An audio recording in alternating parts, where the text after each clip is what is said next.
Jimmy Kimmel is going to double down on this rhetoric. Sources close to the matter have revealed that he's expected to come out swinging, going to have a go at Disney when he returns on air on Tuesday, and he's also threatening to double down on what got him taken off air, which is this notion, this absolute lie, that the man who assassinated Charlie Kirk is of the right.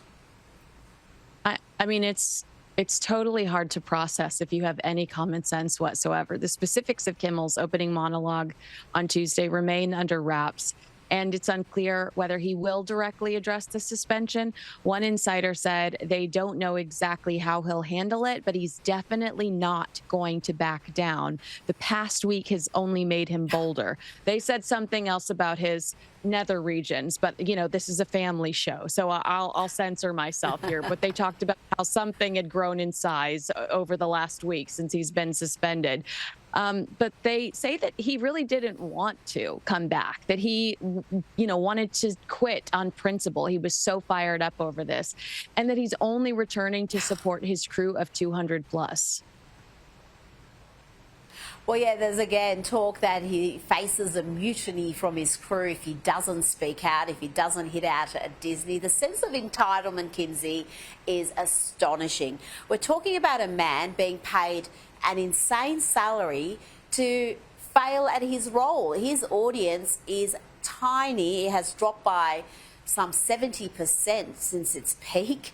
And the amount that show costs compared to the audience it attracts, it makes zero sense that he's on air. I was thinking about that. Just the return on investment here doesn't make sense when you have a YouTuber like Charlie Kirk who could sit in in a room in his house by himself. Now, I know he had executive producers and co-hosts, but that came along the way. But when you are capable of doing this on your own and generating a larger audience, it makes absolutely no sense. What are those 200 employees doing? I mean, is there somebody that's running and getting him a coffee? I have a hard time justifying 200 employees at the Jimmy Kimmel offices. Now, Angelina Jolie features in Lefty's Losing It tonight, and it's for this reason. I'll play the clip later in the show, but she says she doesn't recognise the US anymore. She's outraged about the suspension of Jimmy Kimmel as well, and she talked about this, Kinsey, while promoting her new movie, Couture, at the 2025 San Sebastian International Film Festival. Yeah, she said, I have to say that I love my country, but I don't recognize my country. And then I'll give her some credit here because I appreciate her hesitation. She emphasized that she was going to be very careful about what she said at the press conference. She was critical, but carefully critical, saying these are very, very heavy times. I'm glad that she's being thoughtful because other people haven't been thoughtful throughout this process. And I think that they've been pretty hateful throughout the death, the loss of a young father whose life was taken in front of all of us on the internet. And, people are going to be traumatized over that visual forever.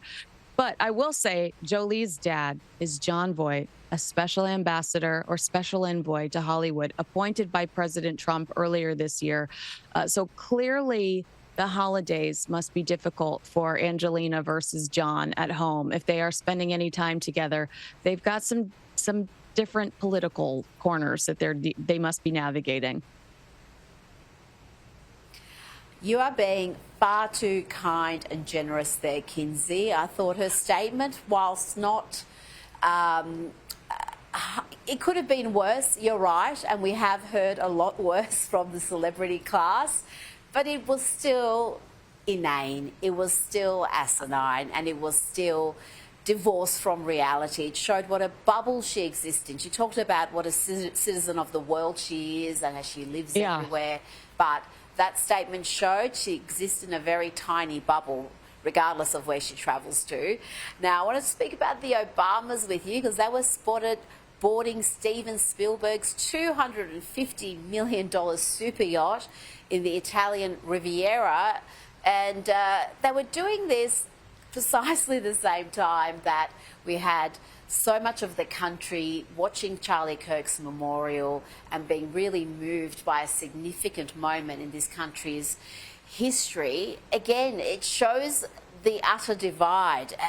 Were there any Democrats, current or past, who we know attended Charlie Kirk's memorial yesterday?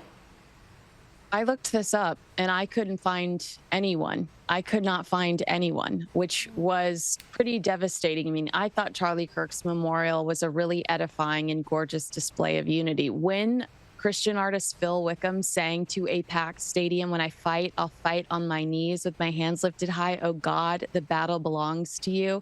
That was completely in line with Erica Kirk's message that the right didn't burn down cities after we lost someone that was important to us. We mourned and we turned to God and each other. And the way we dealt with this was through love and prayer. Meanwhile, the Obamas were on Steven Spielberg's yacht debating whether Steven Spielberg could create a movie made about the Obamas that he would be interested in directing and definitely producing. I'd rather watch a movie about Charlie Kirk, but that's just my opinion. This is what's wrong with television and cinema at the moment. There are just so many projects that there is no demand for, but the activists are going to make sure these projects come to fruition. Now, Utah Valley University, where Charlie Kirk was assassinated, had formed the UVU Memorial Committee to create a monument for the conservative activist.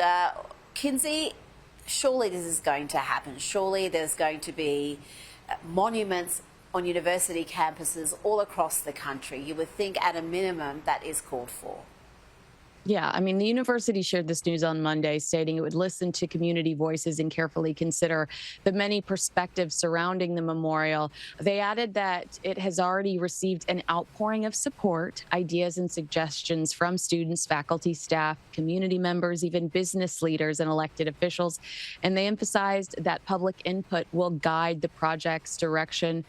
I'm grateful that they're doing this because they could have tried to ignore this horrific moment in history, and instead it seems like they're trying to learn from it. Taylor Swift, we have not spoken about her for a couple of weeks, and people get withdrawal symptoms if you don't address the Swift issue. Now, a process server has been arrested while trying to serve Taylor Swift with deposition papers from Justin Baldoni's legal team at her fiance's Travis Kelce's home. Kinsey, tell me more about this. You know, you say it that way and you're like, oh my gosh, how unfair, how unjust. However, the guy was charged with jumping the fence onto a private residence in a private neighborhood at around 2 a.m. This happened on September 15th. Okay. Sounds like he went above and beyond, allegedly trying to serve Taylor Swift. If 2 a.m.'s my cutoff when trying to serve pop stars, but what a wild story. That is a wild story. I've got to say, he's lucky he did not get shot getting up to those antics at 2 a.m. Kinsey Schofield, it's always a pleasure. Thanks for your time tonight. Thank you.